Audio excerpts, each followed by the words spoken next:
Hello once again, and welcome to another episode of Inside IUE Sports. I'm your host, Caleb Gillock. On today's episode, we'll be having our picks from the Kentucky Intercollegiate Athletic Conference for the basketball standings. Joining me to do so, Derek Brink and Franklin Christ. And let's just go ahead and start with the men's Colonial Division. Franklin, we'll start with you. Okay. Firstly, in the Colonial Division, all biasness aside, I have IU East. I think they're just probably one of the most athletic teams we've probably had this year. I think they're going to have to play a little bit different style than they normally have. Normally that style, they get out and run. Hester, I know he likes to run. But I think this year they're going to have to rely a lot more on defense. So I still like IU East at number one. Got Ohio Christian at number two. I think they're definitely a sleeper. In the preseason rankings, a lot of these schools had them down, I think, fourth and fifth maybe perhaps. Right. But I got them at two. Their lone loss this year is the 23rd ranked Robert Morris, a team they actually beat in triple overtime this year. So I like Ohio Christian at two. Rio Grande at three, a team, they got 1 year under their belt here in the KIAC. They bring back two all KIAC members in Dee Joyner and Dwayne Bazemore, who both averaged 18-plus points. Newcomer West Virginia Tech, got them at four. They've actually played one conference game this year already, beat Point Park, and actually played Point Park 2 times this past year and beat them in both outings, and actually just beat number 23 Southeastern yesterday. So that being said, I think this Colonial Division is going to be a little bit top-heavy, definitely going to be the better of the two divisions. Rounding out the bottom two then, I've got Point Park at 5 and Carlo at 6. All right. What's your reason for having Point Park so low this year? I think that it's just, it's just like I said, it's going to be such a top-heavy division, definitely loaded of the two. The team that they made a lot of noise last year, lost some key pieces coming into this year, so I don't think they're going to be quite as good as they were in recent years, but definitely not a team to sleep on in the KIAC Colonial Division. All right. Well, I was sort of like you. I went ahead and chose Ohio Christian at the top. The reason why, like you said, they've had some big wins this year. The only thing that I didn't really think about when I was making my picks is with them being a first-year team in the NAIA, they can't really win the conference. So in that place, IU East would actually, with my picks, IU East would come in second. Reason I put them down is I'd still like to see them, maybe play more of a full game. We talked a little bit about that last year, putting all 40 minutes together.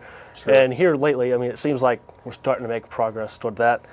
Rio Grande, I put them at third. They finished out third in the division last year as well. Point Park at fourth, like you said, they lost some key guys from last year. And if you remember right, last year, they didn't really sub much. They had their 5 guys, and it seemed like all 5 guys. Maybe the 6th guy came in for a few minutes, but not much other than that. Newcomer West Virginia Tech, put them at the 5 spot. They're 1-0 right now in the conference, but just not really sure what to expect out of them yet. Sure, very and early. then Carlo rounding out the conference in the 6th spot in their division. So, Derek, how about you? I'm kind of the same with you guys, honestly. I got IU East and Ohio Christian up top. I have IU East at 1. You guys mentioned Ohio Christian. They're a newcomer now, so they can't legitimately win the conference, although they can end up first, but they won't actually have the conference title as theirs. So I do have them at rank 2. But if, like I said, they would probably move down if you think about it. But yeah, I like IU East's team this year. They're, like Franklin said, they're very athletic, and we've never really had a team this athletic. It seems like Mark Hester, what he usually does and what really benefits him is in the past is he always has a team where he plays a lot of players, not just stuck to those 5 guys like you said with Point Park Point Park. He has a whole team that can just play, that could go out there and capable of starting, and he really can rely on any player to really make that big shot. And so all these athletes on this team, I think that we're going to get out there and run and make these other teams tired. And I got Ohio Christian at 2. They're 7-1 this year. They're just looking great. They got wins against Union College and Robert Morris. Right now, I think they only lost to Robert Morris. That's another ranked team, but they're looking good. And then just to round out my next 4, like Franklin said, I think this year's Colonial Division is going to be a little top-heavy, but round out my next 3 are going to be Point Park, Rio Grande, and West Virginia Tech. All right. Do either of you have any teams that you maybe picked in a lower spot that you expect to maybe upset some of the teams you have ranked higher? Well, I still think possibly that Point Park can definitely make some noise. Right now they're best in conference in points per game at 97, which is actually 15 points better per game than the next place. So definitely I think Point Park, they can score. We're not one of the best teams in terms of defensive points per game, but definitely a team that can put up a lot of points. And, I think they're going to surprise some people very early on. All right. How about you, Dave? I got Point Park there at 4. I mean, I don't want to cheat off Franklin, but yeah, they're looking like a great team this year. They're just scoring a lot of points, but the only problem with them is they got to play defense as well. And so that's, I mean, if they can score some points, they're going to get some teams trouble. But I mean, you got to play defense as well, and I think that's why they're going to maybe be so low. All right. Well, there you have it, our picks for the KIAC Colonial Division. When we come back, we'll choose our picks for the Capital Division right here on Inside IUE Sports.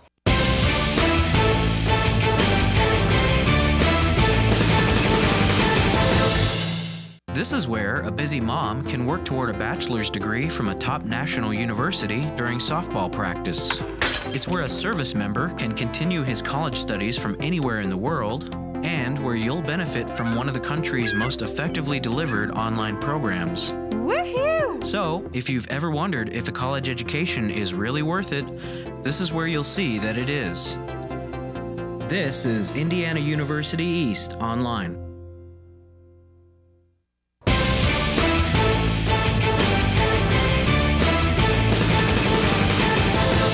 And welcome back to our KIAC Basketball Selection Show here on Inside IUE Sports. I'm your host, Caleb Gillock. We just made our picks for the Colonial Division in men's basketball, so now we'll move on to the Capital Division. Franklin, tell us your picks. Well, in the first spot, I've got Brescia. They bring back reigning Conference Player of the Year, Austin Morris. I think that's going to be enough, and really a weaker Capital Division to really, keep them in the top spot. So I've got Brescia at number 1. I got Cincinnati Christian at number 2. This is a team, in my 3 years here at IU East, they've had guys that have played, the entire 3 years. Guys like Kenny Gaynor and DJ McCommons, these are guys that have been playing as underclassmen, come in as seniors now, so definitely, ready to lead this team. So I've got them at number 2. Got Asbury at number 3. They're 5-5 right now. I think kind of a team that's possibly underperforming a little bit compared to some people's expectations. Lost a guy in CJ Penny to the NBA draft. At least he's trying to go to the NBA draft, that is. So he's foregoing, I believe, his senior year. I don't believe he graduated last year. Right. So I've got Asbury at number 3. Number 4, I've got Alice Lloyd. They've got the current NAI leader in blocks and Tyler Rogers, guy in the middle, 6'10", so that's going to be enough to keep them at 4. I know Kyle said they've got some guys coming in that might help build the program here in upcoming years. But as of right now, I've got them at 4. And then I've got IU Southeast at 5 and IU Kokomo at 6. Got Kokomo at 6. They're currently right now allowing the most points in the conference at 97. So I've got IU Kokomo at number 6. All right. Well, for mine, I also had Brescia in the 1 spot. They won their division last year. They're 2-0 in the conference right now. Asbury in the 2 spot, like you said, they're 5-5 right now. Struggling a little bit, but we've seen them in the past, how they've typically had good teams. They also ended up 2nd in the division last year. Put Cincinnati Christian in the 3 spot. IU Kokomo 4th. They're 1-3 right now, but I feel like we still might see a little bit of something out of them yet as well. Sure. And then Southeast in 5th, Alice Lloyd rounding it out in 6th. They finished 4th in their division last year. They started off 2-5, so a little slow, so not too sure what to expect out of them yet. Sure. So how about you, Derek? Well, you guys both picking Brescia at the top kind of makes me want to rethink my picks. But I think that top 4 in this division is going to be really it could be anyone's game. I got Cincinnati Christian at 1. I think they're just playing pretty good basketball right now. They've won against St. Francis. They were ranked 4 at the time, and only 3 of their 4 losses. I know they've lost 4 times, but they were ranked opponents. And then next, I got Asbury. I think Asbury, they always play tough, and especially at home. They got that hostile environment. I think that Asbury is one of the tougher teams to play on the road. Kind of running out my next, I got Alice Lloyd and Brescia. You talked about Alice Lloyd having that big man, 6'10".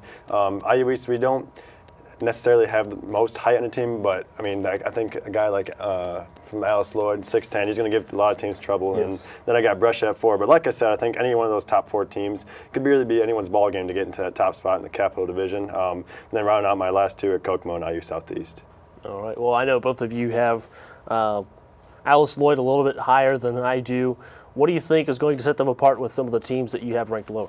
Well, actually, they got a little bit of respect from Brescia. Brescia actually gave them a number 1 bid to actually win the division. albeit you can't vote for yourself, but still they got a #1 vote. Like Kyle said, they're a lot younger team, so it's going to be interesting. They might come in and make a surprise early on, but definitely with Rogers there in the middle at 6'10", not many guys have a team, or not many teams have a guy at 6'10" that's really going to come in and make an impact like he's been able to in recent years. Yeah, I agree. I mean, IU East, we kind of struggle with rebounding, and I think a guy 6'10" is just going to kind of man the middle, and I mean, we might have struggled with that. Well, I mean, it's just going to really change everyone's ball game. They're going to have to force them to shoot outside shots if he's just going to be down there blocking shots. So that's why I got him in my top 4. All right, what's your thoughts about IU Southeast, Franklin? Well, I honestly don't know a whole lot about Southeast. They've had a good, history of being really good, had some good teams, especially when I came here my first year at IU East.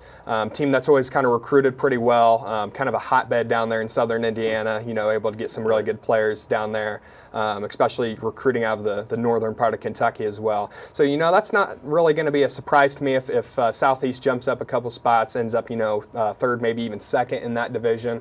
Yeah, definitely kind of a dark horse right now is Southeast. All right, anything you want to add about the Capital Division? Pretty much just like Frank said, like in the past, IU Southeast, they've always played IU East tough. They've just been one of our bigger rivals, and I think Southeast was it's a ranked opponent when we played them, and they may have been like top 10 ranked when we played them and beat them here at IU East. And we always play IU East or Southeast tough, and they play us tough too. So like you said, I mean, I have them at 6 in my Capital Division, but it's pretty much anyone's ball game in that division. I think really that top 4 though is going to be the teams to look out for in that division. For sure. Just like we said, I mean, with the Colonial being, definitely the more top-heavy of the divisions, it's just going to be really on either end of either division. That could very well be flip-flopped. So, it's just hard telling really at this juncture in the season to really, pinpoint who's going to be the front runner. All right. Well, there you have our picks for the KIAC men's basketball divisions. We'll come back with our picks for the women's division right here next on Inside IU Esports.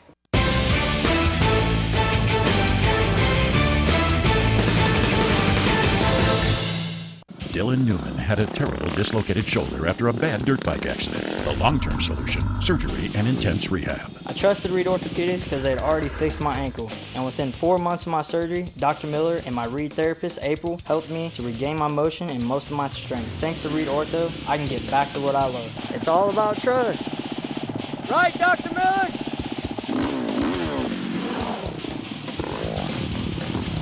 Right here at Reed. Right here in Richmond.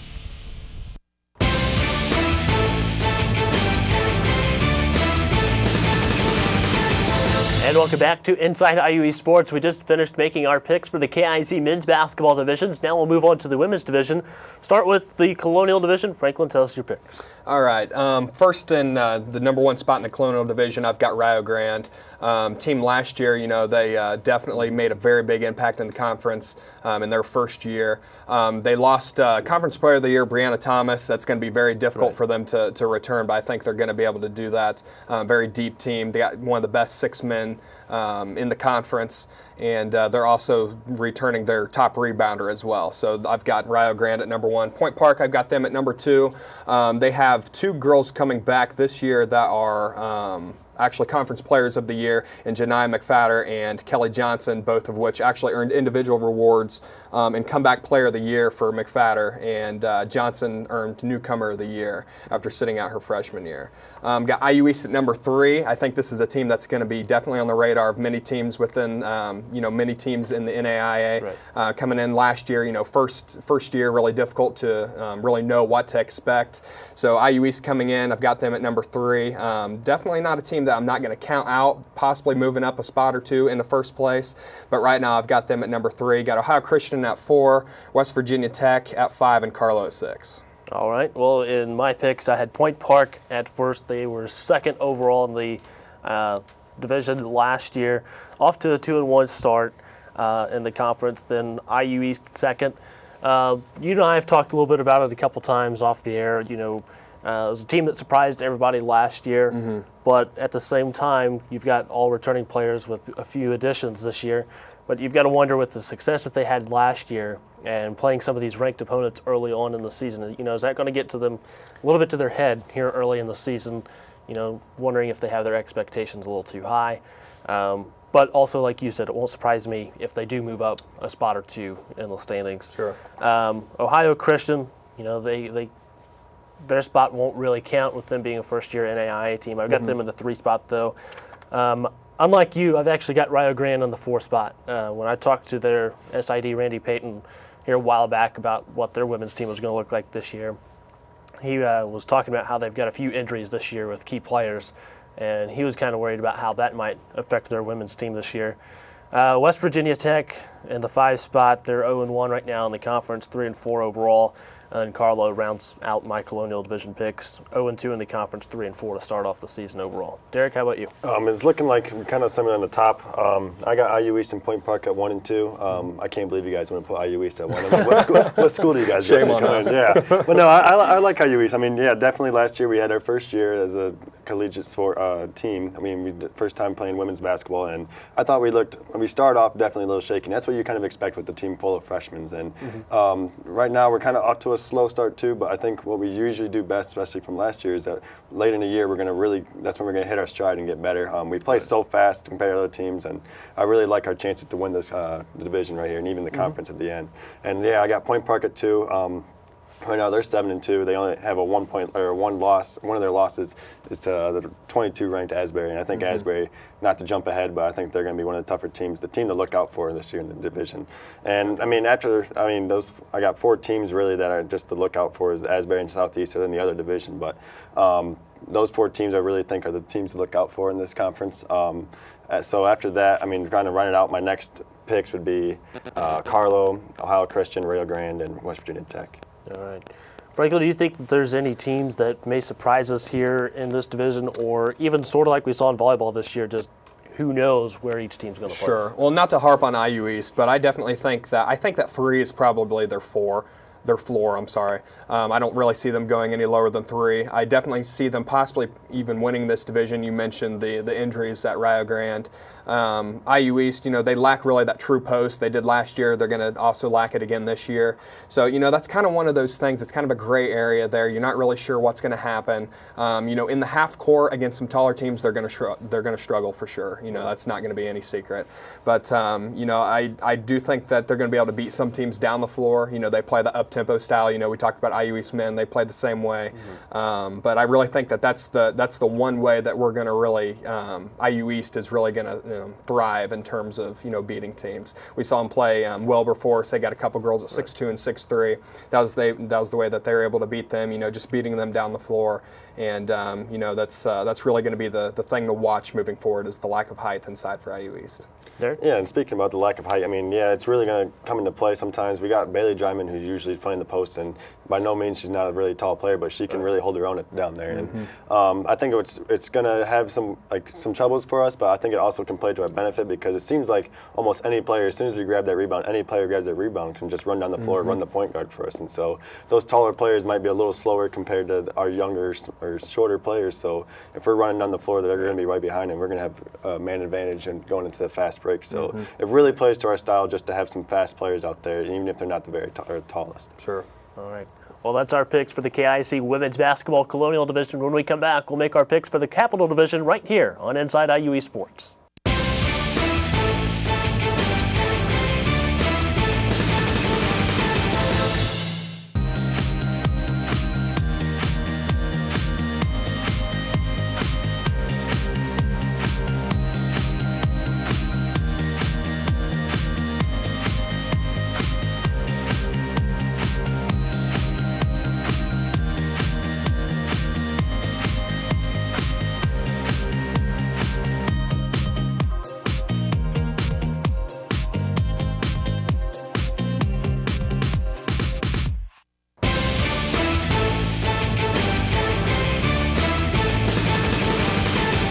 And welcome back to Inside IUE Sports for our KIC Basketball Selection Show. We've already talked about the men's divisions as well as the women's Colonial Division. It's time to move on to the Capital Division. Franklin, tell us about your picks. All right. Firstly, the Capital, we talked a little bit about this. Definitely going to be the weaker of the two, in my opinion. Outside of Asbury, the clear conference favorite, I think they're ranked 22nd in the nation right now. Just a very deep team, so I've got them at number 1. They're returning all 5 starters, and 3 of which were double-figure scores from a year ago. So they are my clear favorite as number 1 in the Capital. Number 2, I got Southeast. Like we said, on the men's side, just do a very good job of recruiting down there in that southern Indiana portion. So I've got them at 2. Got Brescia at 3. They returned their all-conference selection, Julie Whitford, who averaged last year over 20 points a game, and I think this year she's averaging somewhere around 25. So I've got Brescia at 3, CCU at 4, IU Kokomo at 5, Alice Lloyd at 6. Would have had Alice Lloyd probably a little bit higher, but they lost their all-conference player from a year ago, Carla Booth, who attributed to about a third of their scoring. So they're going to drop down to 6. And then at 7, I got Midway, and they currently are the worst in the conference in both scoring offense and scoring defense. That's so not going to get you so many wins. That's going to be tough to overcome that. So yeah, I got Midway at 7. All right, well, in my picks, like you said, Asbury in the 1 spot, ranked 22nd in the preseason poll. 2-0 start so far in the conference, and 4-4 on the season. I've got Brescia in the 2nd spot. However, they're 1-1 right now, 3-5 overall. They were 5th in their division last year, but it seems to me like they're going to have a little bit better season this year. Top scoring offense in the conference. Right. And then IU Southeast in the 3 spot. They're undefeated in the conference right now, and were 2nd in the division last year. From there, IU Kokomo 4th, Cincinnati Christian 5th. They're off to a 1-7 start this season. I've actually got Midway 6th, however, even though they've got this 0-10 start with them, and then Alice Lloyd rounding it out. They're 0-1 in the conference, 3-4. You and I talked a little bit about it before we started the show today.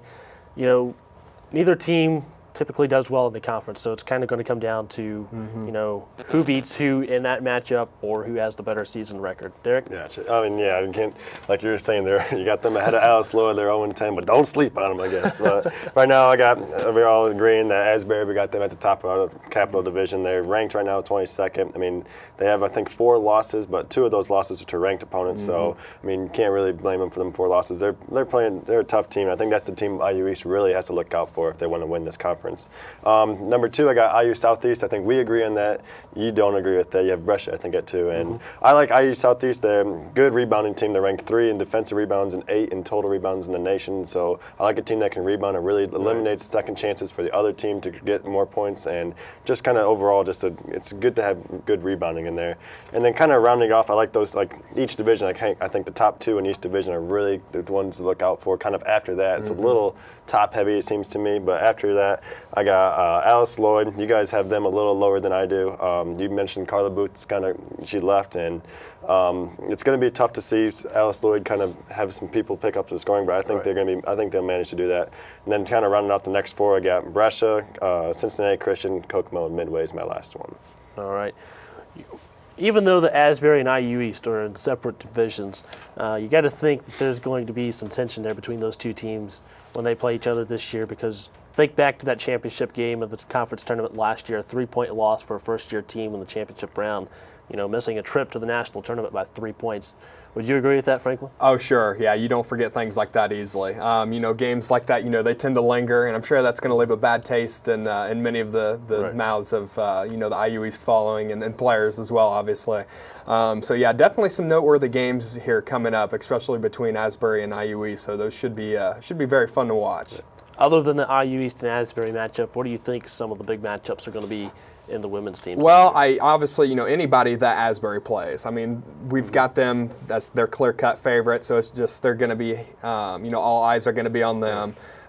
Very difficult to perform, many times when you've got as many people watching as you do. So would not be surprised if Asbury falters a little bit, loses a couple games here and there, but I still think they're in that Capital Division. They've got the number 1 spot. All right. Anything you want to add? Yeah, I agree. Asbury, IU East, they've only had 1 year under their belt, and I think just starting now, I think we can almost say that Asbury's going to be our rival from here on out. They're going to be the tough team in the other division, and I think if we really want to get over that hump, we really got to prove ourselves against Asbury, the team who won the conference last year. But I think the big matchup I want to look out for is IU Southeast. I mentioned how they're great at rebounding, and so I kind of want to see how our style of basketball, where we're just so fast and running the floor, I want to see how that's going to clash with the team that just grabs almost every rebound they can have. So if we can really crash some rebounds, maybe get some more offensive opportunities with some offensive rebounds, I want to see if we can maybe take them down, because I don't think we should sleep on IU Southeast. They have a chance to beat Asbury well for that top spot, so I want to see if we can really beat them when we play them. Sure. All right. Anything else either one of you want to add today? I don't believe so. I think got I've, nothing. I've overstayed my welcome. All right. Well, thank both of you for joining me. Absolutely. Definitely Thanks be for having interesting to us. see how both the men's and women's divisions turn out as the season goes on. We'll be right back with more Inside IUE Sports.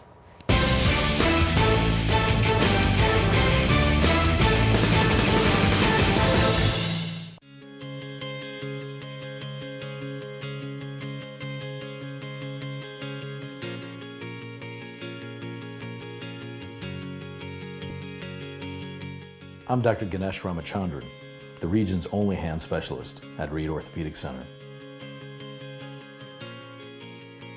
Patients love how easy it is having everything under one roof and how easy it is to get here. Right here at Reed Orthopedic Center, right here in Richmond.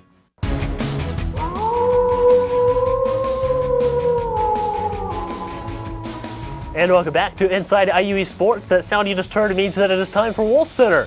Wolf Center is ready to take a look back at last week's IU East results and ahead to next week's schedule. You can download the Wolf House sound you just heard for free by downloading the free IU East Athletics app at the iTunes App Store or at Google Play. Now taking a look back at last week's IU East results, on November 17th, the women's basketball team fell to 9th-ranked Marion 87-69. Kristen Miller had 15 points, 7 rebounds, and 5 assists for the Red Wolves. Also on November 17th, the men's basketball team fell to second-ranked Indiana Wesleyan 91-60. Lucas Huffman had 11 points for IU East. On November 20th, the men's basketball team defeated Miami University Middletown 99-60. Houston Clark had 20 points along with 7 rebounds for IU East. On November 24th, the men's basketball team beat Indiana Tech by 3, 64-61. Vashae Davis had 18 points, 7 rebounds, and this was the biggest comeback in IU East Red Wolves basketball history. On November 24th, women's basketball beat Wilberforce 82-65. Tia King led the Red Wolves in scoring with 30 points. Now taking a look at the schedule on December 5th, women's basketball will be at Carlow, tip-off at 1 p.m. in Pittsburgh, Pennsylvania. This is the conference opener for the women's basketball team. Also on December 5th, the men's basketball team will also play at Carlow. Tip-off is scheduled for 3 p.m. Conference opener for the men's basketball team as well, and both teams will be live on IUERedWolves.com. On December 8th, the women's basketball team will be at home against West Virginia Tech. Tip-off is at 6 p.m. This will be a home game played at Rushville High School. Which will be at IUERedWolves.com. On December 8th, the men's basketball team will also be in action at Rushville High School at 8 o'clock p.m., where they will be taking on West Virginia Tech. Coverage available at IUERedWolves.com. On December 11th, track and field will be at the University of Indianapolis winter break. This meet starts at 5 p.m. in Indianapolis at UIndy. That concludes this week's episode of Inside IUE Sports. I'm your host, Caleb Gillock. Thanks for watching. We'll see you next time.